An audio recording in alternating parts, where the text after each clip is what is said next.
Paint করা শরবতের গ্লাসটা অনেক বেশি পছন্দ হয়ে গেছে। দাম করতে যায় দোকানদারে বলে 1500 টাকা। দাম শুনে আমার চোখটা কপালে উঠে গেছে।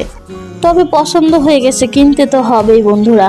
কালারের দোকানে যেয়ে গ্লাসের কালার কিনলাম, আর অন্য আরেকটা দোকান থেকে সাদামাটা গ্লাস কিনে নিয়ে আসলাম। রং তুলি নিয়ে বসে গেলাম। ওই যে দোকানে দেখে আসা, ওখান থেকে ফটো তুলে নিয়ে এসে দেখে দেখে সাদামাটা ওই 200 টাকার গ্লাস আর 200 টাকার রং, টোটালি খরচ হয়েছে কত? 400 টাকা। এই 400 টাকা দিয়েই আমি 2টা গ্লাস রং করেছি।